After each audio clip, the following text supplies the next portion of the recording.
59. എൻ്റെ ദൈവമേ, ശത്രുക്കളുടെ കയ്യിൽ നിന്ന് എന്നെ മോചിപ്പിക്കണമേ. എന്നെ എതിർക്കുന്നവരിൽ നിന്ന് എന്നെ രക്ഷിക്കണമേ. ദുഷ്കർമ്മികളിൽ നിന്ന് എന്നെ വിടുവിക്കണമേ. രക്തദാഹികളിൽ നിന്ന് എന്നെ കാത്തുകൊള്ളണമേ. ഇതാ അവർ എൻ്റെ ജീവന് വേണ്ടി പതിയിരിക്കുന്നു.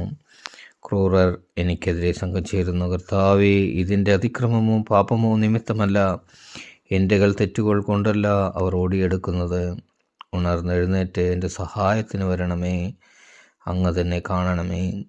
സൈന്യങ്ങളുടെ ദൈവമായ കർത്താവേ, അങ്ങ് ഇസ്രായേലിൻ്റെ ദൈവമാണ്. ജനതകളെ ശിക്ഷിക്കാൻ അങ്ങ് ഉണരണമേ. വഞ്ചനയോടെ തിന്മ നിരൂപിക്കുന്നവരിൽ ഒരുവനെയും വെറുതെ വിടരുതേ. സന്ധ്യതോറും അവർ മടങ്ങി വരുന്നു. നായ്ക്കളെ പോലെ ഓലിയിട്ടുകൊണ്ട് നഗരത്തിലെങ്ങും ഇരതേടി നടക്കുന്നു. അവരുടെ വായ് അസഭ്യം ചൊരിയുന്നു. അവരുടെ അധരങ്ങൾ വാളാണ്. ആരുണ്ട് കേൾക്കാൻ എന്നവർ വിചാരിക്കുന്നു. കർത്താവെ, അങ്ങ് അവരെ പരിഹസിക്കുന്നു. അവിടുന്ന് സകല ജനതകളെയും പുച്ഛിക്കുന്നു. എനിക്ക് എൻ്റെ ബലമായവനെ, ഞാൻ അങ്ങേക്ക് സ്തുതി പാടും. ദൈവമേ, അങ്ങ് എനിക്ക് കോട്ടയാണ്. എൻ്റെ ദൈവം കനിഞ്ഞ് എന്നെ സന്ദർശിക്കും. എൻ്റെ ശത്രുക്കളുടെ പരാജയം കാണാൻ അവിടുന്ന് എനിക്കിടയാക്കും. അവരെ കൊന്നുകളയരുതേ, അല്ലെങ്കിൽ ജനം അവിടുത്തെ വിസ്മരിക്കും. ഞങ്ങളുടെ പരിചയായ കർത്താവേ, അവിടുത്തെ ശക്തിയാൽ അവരെ ചിതറിച്ച് ക്ഷയിപ്പിക്കണമേ.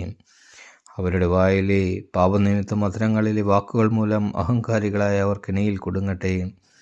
അവർ ചൊരിയുന്ന ശാപവും നുണയും മൂലം ക്രോധത്തോടെ അവരെ സംഹരിക്കണമേ. അവരെ ഉന്മൂലനം ചെയ്യണമേ. അങ്ങനെ ദൈവം യാക്കോബിൻ്റെ മേൽ വാഴുന്നുവെന്ന് ഭൂമിയുടെ അതിരുകളോളം മനുഷ്യരറിയട്ടെ. സന്ധ്യതോറും അവർ മടങ്ങി വരുന്നു. നായ്ക്കളെ പോലെ ഒരിയിട്ടുകൊണ്ട് അവർ നഗരത്തിലെങ്ങും ഇരതേടി നടക്കുന്നു. അവർ ആഹാരത്തിന് വേണ്ടി ചുറ്റിത്തിരിയുന്നു. തൃപ്തിയാകുവോളം കിട്ടിയില്ലെങ്കിൽ അവർ മുറുമുറുക്കുന്നു. ഞാൻ അങ്ങയുടെ ശക്തി പാടിപ്പുകഴ്ത്തും.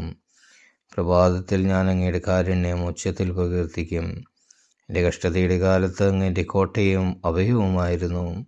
എൻ്റെ ബലമായവനെ, ഞാൻ അങ്ങേക്ക് സ്തുതികൾ ആലപിക്കും. ദൈവമേ, അങ്ങാണ് എൻ്റെ ദുർഗം, എന്നോട് കാരുണ്യം കാണിക്കുന്ന ദൈവം.